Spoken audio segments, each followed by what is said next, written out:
When I make a text-to-self connection, I tell what the story reminds me of. This book reminds me of the time I went fishing with my dad. I tell about something similar that happened to me.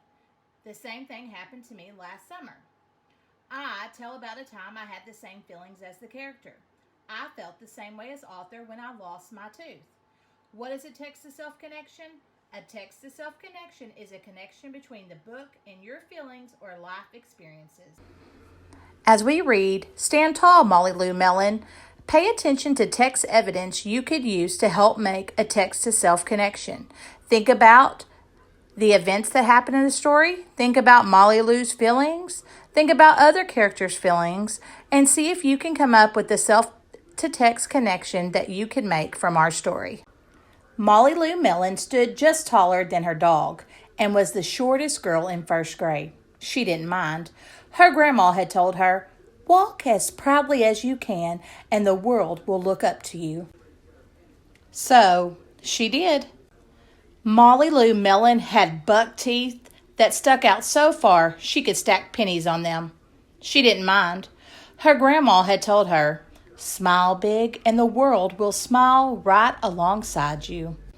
So she did. Molly Lou Melon had a voice that sounded like a bullfrog being squeezed by a boa constrictor. She didn't mind.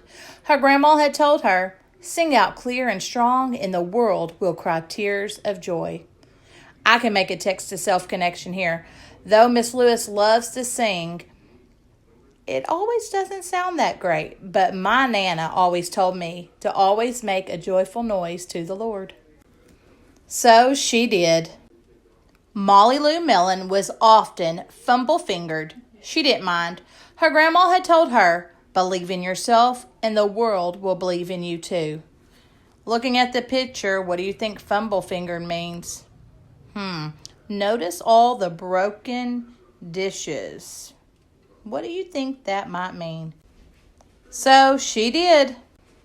Then Molly Lou Melon moved to a new town. She had to say goodbye to her grandma and all of her friends. Some of you might be able to make a text-to-self connection here. Maybe you've had to move before. And start in a new school.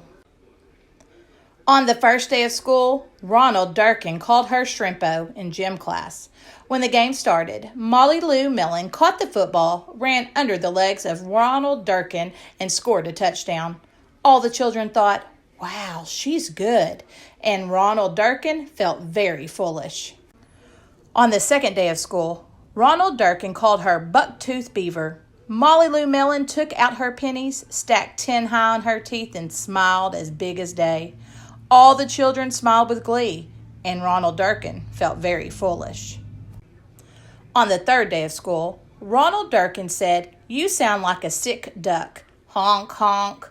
Molly Lou Melon sang out a quack so clear and strong that it made Ronald Durkin somersault backwards, hit his head, and have to go to the nurse. All the children cried with joy to be free of Ronald Durkin for the rest of the afternoon, and Ronald Durkin felt very foolish. On the fourth day of school, Ronald Durkin said that she had made the snowflake all wrong. But Molly Lou Melon opened up her paper and revealed the most beautiful snowflake of all. All the children oohed and awed, even Ronald. On the fifth day of school, Ronald Durkin brought Molly Lou Melon a stacking penny for her tooth and smiled at her. That night, Molly Lou Melon took out a pencil and paper and wrote a letter to her grandma. "Dear Grandma, I wanted to tell you that everything you told me was exactly right. Love, Molly Lou Melon." Your assignment in Google Classroom is to make a text-to-self connection. Use this graphic organizer to explain how you can relate to the text we just read. Stand tall, Molly Lou Melon. Open up your graphic organizer. On this side, click Type Here. This is what I read. Give an example from the story that you related to. And on this side, when you click Type Here, you are going to tell us how this text relates to you, what your text-to-self connection was.